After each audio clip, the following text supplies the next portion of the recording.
अस्सलाम वालेकुम स्टूडेंट्स। तो हमने, अगर आपको याद होगा, हमने कल नया यूनिट उठाया जिसका नाम है हाउसिंग सिस्टम, यानी कि जानवरों का जो रहने का जो हाउस होता है, घर होता है, वो किस तरीके का होना चाहिए, उसकी कितनी टाइप्स है, तो वो हमने कल पढ़ा। ठीक है, थोड़ा सा मैं आपका रिवाइज करा दूँ। हमने बोला था कि जो हाउसिंग सिस्टम है उसके दो टाइप्स हैं। एक है ओपन हाउस सिस्टम, ठीक है, दूसरा है कन्वेंशनल सिस्टम। ठीक है, जो ओपन हाउस सिस्टम है वो हमने पढ़ा। ये वो हाउस होता है, ये चारों ओर से बंधा हुआ होता है, लेकिन सेंटर में इसका जो ओपन एरिया होता है वहाँ फ्रीली जानवर घूमते हैं, अच्छे से इधर उधर बैठते हैं। ठीक है, और ये जो है ये ओपन एरिया सिस्टम, ये ज़्यादातर वहाँ अप्लाई किया जाता है जहाँ पे गर्मी ज़्यादा हो, यानी कि जो स्टेट्स ज़्यादा गर्म रहती है, जहाँ बारिश कम होती है, तो वहाँ पे ओपन हाउस सिस्टम का ज़्यादा इस्तेमाल किया जाता है। ठीक है, तो पहला सेशन कंप्लीट हुआ। आज हम हमारा सेकंड सेशन पढ़ेंगे, that is basics of an animal of animal housing, यानी कि बेसिक चीज़ें जिनसे एनिमल हाउस बनाते हैं उसके बारे में हमें थोड़ा पढ़ना है। That is floor. पहला है फ्लोर, यानी फ़र्श। ठीक है, फ्लोर कैसा होना चाहिए? फ्लोर जो होता है एक शेड का, एक हाउस का, जहाँ पे हमें गायें रखनी है, वो फ्लोर जो होना चाहिए वो अच्छी तरह प्रिपेयर किया होना चाहिए। उसमें ब्रिक्स होनी चाहिए, ईंटें, सीमेंट एक्सेट्रा, इस सब को इस्तेमाल करके हमें फ्लोर बनाना है। फ्लोर हमेशा साफ़ होना चाहिए और सूखा होना चाहिए। ठीक है, और हमें हमेशा ऐसा ध्यान रखना है कि हमें उस तरीके का फ्लोर बनाना है कि वहाँ पे स्लिप ना हो। देखो, गाय जो है वो कंटिन्यूसली वेस्ट तो करेंगे ही, काऊ डंग होता है, यूरिन होता है, तो उस वजह से यूज़ फ्लोर जो वो स्लिपरी हो सकता है और इस वजह से स्लिप हो सकती है जानवरों को। ठीक है, तो हमें फ्लोर बनाते समय इन चीज़ों का ध्यान रखना है कि हमें उस मटेरियल से फ्लोर बनाना है कि वहाँ पे हमारा जो फ्लोर है वो स्लिपरी ना हो। ठीक है, और फ्लोर बोला जाता है कि जो फ्लोर है अच्छी स्पेस होनी चाहिए वहाँ पे। ठीक है ना, स्पेस अच्छी होनी चाहिए एनिमल के लिए। अगर अच्छी नहीं होगी तो एनिमल का एबनॉर्मल बिहेवियर आ जाता है। ठीक है, वो नॉर्मली बिहेव नहीं करता है, उसमें डिप्रेशन आ जाता है, उसकी परफॉर्मेंस अच्छी नहीं रहती है। ठीक है, अगर उसको फ्लोर स्पेस ज़्यादा नहीं होगी। ठीक है, अगर कम जगह होगी एक जानवर को बैठने के लिए, खड़े होने के लिए, इधर उधर थोड़ा घूमने के लिए, तो उसमें थोड़ी एबनॉर्मेलिटीज़, यानी कि वो नॉर्मली बिहेव नहीं करता है। अब बोला जाता है कि नीचे एक टेबल दिया गया है, इस टेबल में हर तरह के एनिमल का जो दिया है कि अगर गाय है इसको फ्लोर स्पेस कितनी रखनी चाहिए। ठीक है, अगर बफेलो है उसको कितनी नहीं रखनी चाहिए। ठीक है, बाकी एनिमल्स को कितनी रखनी चाहिए वो यहाँ पे दिया गया है। हम पहला बोलेंगे, बाकी आप खुद देखेंगे। जैसे पहला है काऊ। काऊ के लिए फ्लोर कवर्ड एरिया, जो बंधा हुआ एरिया होगा, लगभग 3.5 का उसमें स्पेस होनी चाहिए। ठीक है, मीटर स्क्वायर। ओपन एरिया जो है वो 7.0। ठीक है ना, maximum number of animals in each group, यानी कि ज़्यादा से ज़्यादा अगर कितने जानवर होने चाहिए, काउस जो है 40 होनी चाहिए हर एक ग्रुप में, 40 से ज़्यादा नहीं होनी चाहिए। और लास्ट में लिखा है height of shed at, height जो है शेड की वो कितनी रहनी चाहिए, 175 centimetre in medium and heavy rainfall area, जहाँ पे and 220 centimetre in semi arid and arid region, जहाँ पे ज़्यादा बारिश हो वहाँ पे 175 सेंटीमीटर का होना चाहिए क्या, हाइट ऑफ द शेड। इसी तरीके से अलग अलग जानवरों का इस टेबल में लिखा है, तो you must go through all these animals. एक एक करके आप देख लें कि किस एनिमल में कितनी स्पेसिंग होनी चाहिए एक शेड में। ठीक है, तो पहली बेसिक चीज़ क्या आ गई, फ्लोर। ठीक है, फ्लोर यानी फर्श कैसा होना चाहिए काउ शेड में। दूसरा आता है मेंजर एंड वाटर ट्रॉप। ठीक है, मेंजर हो गया जिसमें हम फीड रखते हैं एनिमल्स के लिए, वाटर ट्रॉफ जिसमें हम पानी रखते हैं एनिमल्स को पीने के लिए। ये कैसा होना चाहिए, ठीक है ना। मेंजर और वाटर ट्रॉफ जो है वो इस तरीके से बना हुआ होना चाहिए, वो भी सीमेंट का बना हुआ होना चाहिए, इंटूम का बना हुआ होना चाहिए। ठीक है ना, और मतलब पूरा कंक्रीट होना चाहिए वो। ठीक है, और feeding and watering space required in A paddock is given. अब नीचे वाले टेबल में क्या है, फीडिंग स्पेस और वाटरिंग स्पेस कितनी होनी चाहिए वो बताया गया है। बोला जाता है वाटर ट्रॉफ जिसमें पानी दिया जाता है जानवरों को पीने के लिए, वो एटलीस्ट कितना होना चाहिए, 3 इंच का वो होना ही होना चाहिए। ठीक है, जहाँ जिसमें पानी देते हैं पीने के लिए। अब यहाँ पे क्या है, टाइप्स ऑफ एनिमल्स के लिए बताया गया है कि वाटर ट्रॉफ कितना होना चाहिए, और वाइल्ड एज दूसरा क्या है हमारे पास, मेंजर कितना होना चाहिए। तो ये इसके डायमेंशंस बताए हैं इस टेबल में। ये टेबल्स भी आप अच्छे से पढ़ेंगे, like adult cattle and buffalo में कितना होना चाहिए, लेंथ लीनियर लेंथ ऑफ पर एनिमल कितनी होनी चाहिए, 0.6 टू 0.7। उसके बाद जो मेंजर है यानी जिसमें फीड दिया जाता है उसकी लेंथ कितनी होनी चाहिए, 60 टू 70। उसके बाद वाटर ट्रॉफ 6.5 टू 7.5। उसके बाद डायमेंशंस किसके, वाटर ट्रॉफ के जिसमें पानी दिया जाता है, उसकी हाइट 60 सेंटीमीटर होनी चाहिए, गहराई उसकी होनी चाहिए 40 सेंटीमीटर, वायरलेस विड्थ होनी चाहिए 50 सेंटीमीटर। ठीक है, इसी तरीके से काव्स का दिया है। यानी कि हम पढ़ क्या रहे हैं, हम पढ़ रहे हैं बेसिक चीज़ जो है काउ शेड की होनी चाहिए, लाइक फ्लोर हमने पढ़ा, उसके बाद हमने वाटर ट्रॉप पढ़ा, और उसके बाद हमने मेंजर पढ़ा। ठीक है, ओके।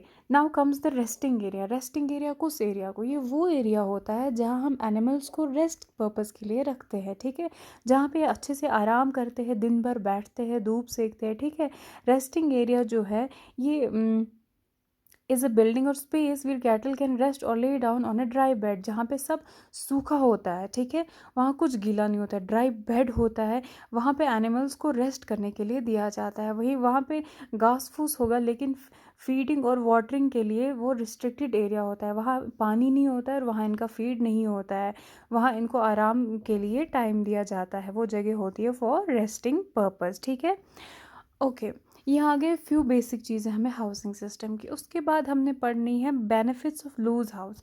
लूज हाउस सिस्टम मैंने क्या बोला था, ये वो हाउसिंग सिस्टम है जहाँ पे ओपन एरिया होता है, ये खुला होता है, बीच में मैदान होता है, साइड से बंधा हुआ होता है, गो लूज हाउस। ठीक है, इसका बेनिफिट ये है कि लूज हाउस में क्या होता है, एनिमल का घर बनाने में ज़्यादा पैसे नहीं लगते हैं, कंस्ट्रक्शन में ज़्यादा कॉस्ट नहीं लगता है। इसमें एनिमल्स जो है हमेशा कंफर्टेबल फील करते हैं। जब भी कोई एनिमल हीट में होगी वो इंसान इजीली रिकॉग्नाइज कर सकेगा कि एनिमल हीट में है। इसमें लेबर भी अच्छे, बेटर लेबर एफिशिएंसी रहती है। यानी कि लूज हाउस सिस्टम में हमने क्या बोला, ये वो हाउस सिस्टम है जिसमें जानवर ज़्यादा कंफर्टेबल फील करते हैं, इसमें ज़्यादा खर्चा नहीं लगता है। ठीक है, इसमें इजीली हम कोई भी काम कर सकते हैं, या इजीली कोई एनिमल हीट में होगा तो वो भी हम पता कर सकते हैं। ये सब किस में है, लूज हाउस सिस्टम में। Okay, now comes the conventional house system. देखो, अगर हम if we will go back to the chart, हम देखेंगे, देखो कन्वेंशनल हाउसिंग में बोला हमने इसकी टाइप्स है, single row system, double row system. देखो क्या होता है, एक काउ शेड है, उसमें हमने एक ही रो में गायों को रखा है, ठीक है ना, एक ही लाइन में रखा है, उसको बोलेंगे सिंगल रो। अब दूसरा हाउस ऐसा होता है, उसमें हम डबल रो यानी एक दूसरे के अपोजिट रोज़ में रखते हैं, कुछ गायों को हमने एक रो में रखा, कुछ गायों को हमने दूसरे रो में रखा, आ गए ना डबल रो यानी टू रो सिस्टम। अब डबल रो सिस्टम की फर्दर दो टाइप्स है, एक है टेल टू टेल सिस्टम और है हेड टू हेड सिस्टम। यानी कि डबल रो का मतलब क्या हो गया, दोनों रोन मस्त हो एस चार वे। ठीक है, एक में क्या होता है, हम इन दोनों रोज़ की जो गायें होती है उनके हेड्स को आमने सामने रखते हैं। ठीक है, एक गाय ने दूसरी गाय की ओर अपना फेस किया होता है, तो उसको हम बोलेंगे हेड टू हेड सिस्टम। दूसरे सिस्टम में क्या होता है कि बैक इन्होंने एक दूसरे की ओर फेस किया, यानी एक गाय की टेल अपोजिट है किसकी, दूसरी गाय की टेल के साथ, तो उसको हम बोलेंगे टेल टू टेल सिस्टम। ये आते हैं कन्वेंशनल हाउसिंग सिस्टम में। अब हम वापस जाएंगे, कन्वेंशनल ये क्या बोलता है यहाँ पे, इसका कन्वेंशनल या इंटेंसिव हाउसिंग सिस्टम भी बोला जाता है। ठीक है ना, इसमें क्या होता है, हर एनिमल जो होता है इसको बांधा जाता है स्टॉल में, रेस्टिंग के लिए, फीडिंग के लिए, मिल्किंग के लिए, वाटरिंग के लिए। ठीक है, इसको एक स्टॉल में रखा जाता है, तो वहाँ पे रेस्ट भी इसको वहीं करते हैं, फीड भी इसको वहीं देते हैं, पानी भी देते हैं, और मिल्किंग अगर हो वो भी वहीं करते हैं। इसमें क्या होता है, इसमें जो शेड होता है या इसमें जो एनिमल का घर होता है उसमें बाज़ाब्ता रूफ़ होता है, छत होती है, चार दीवारी होती है, वॉल्स जो होती है वहाँ पे खिड़कियाँ लगी हुई होती है, प्रॉपर वेंटिलेशन यानी हवा के आने जाने का अच्छा ज़रिया होता है। ठीक है वो, और इसमें क्या होता है कि this type of housing is most suitable in temporary region. हाँ, जहाँ पे ये यहाँ पे होता है, यानी कि जहाँ पे स्नोफॉल ज़्यादा हो, जहाँ सर्दी ज़्यादा रहती है, जहाँ तेज़ हवाएँ, तूफ़ान वगैरह आते हैं, वहाँ पे ये हाउस चलता है। कौन सा? Conventional house. हमने बोला ओपन हाउस, वो हो गया लूज़, जहाँ खुला होता है। कन्वेंशनल का मतलब आप समझो ये बंद होता है, जिसमें दीवारें होती है, उसमें खिड़कियाँ होती है, उसमें छत होता है, ठीक है? कभी भी स्नोफॉल हो, बारिश हो, तो उससे एनिमल्स ईज़िली बच सकते हैं, ठीक है? अब बोलते हैं कि डिस्टेंस शेड्स के आपस में कितनी रखनी चाहिए? लगभग 30 फीट की डिस्टेंस एक शेड को होनी चाहिए दूसरे शेड से, ठीक है? अच्छा, cow shed and barn, ठीक है? The animals are arranged in shed depending on their number of single और double row. One shed यानी कि बोला जाता है जो cow shed होता है उसमें 50 to 60 animals cows को रखा जाता है, ठीक है ना? अब यहाँ पे मेंशन किया है डबल रो हाउसिंग, यानी cow can be kept in tail. Double मतलब क्या गो? मतलब डबल, दो। तो इसमें हम कैसे रख सकते हैं? या तो टेल टू टेल रख सकते हैं या तो हेड टू हेड रख सकते हैं। अब टेल टू टेल के फ़ायदे क्या है? देखो क्या होता है, कन्वेंशनल में मैंने आपको बोला कि ये वो हाउसिंग सिस्टम है, इसमें जो हाउस होता है गायों का वो बंधा हुआ होता है, ठीक है? ओपन में, आई रिपीट, ओपन में खुला होता है, कन्वेंशनल में बड़ा होता है। अब कन्वेंशनल हाउसिंग सिस्टम की टाइप्स है, ठीक है?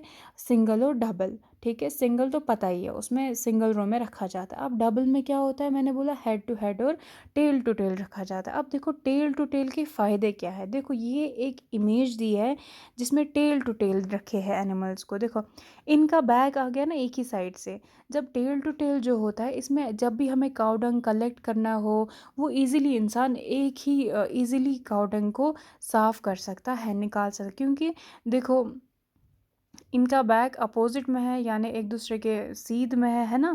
तो एक ही जगह रहेगी जहाँ पे ये अपना वेस्ट प्रोडक्ट डालेंगे, तो इजीली हम साफ़ कर सकते हैं, ठीक है ना?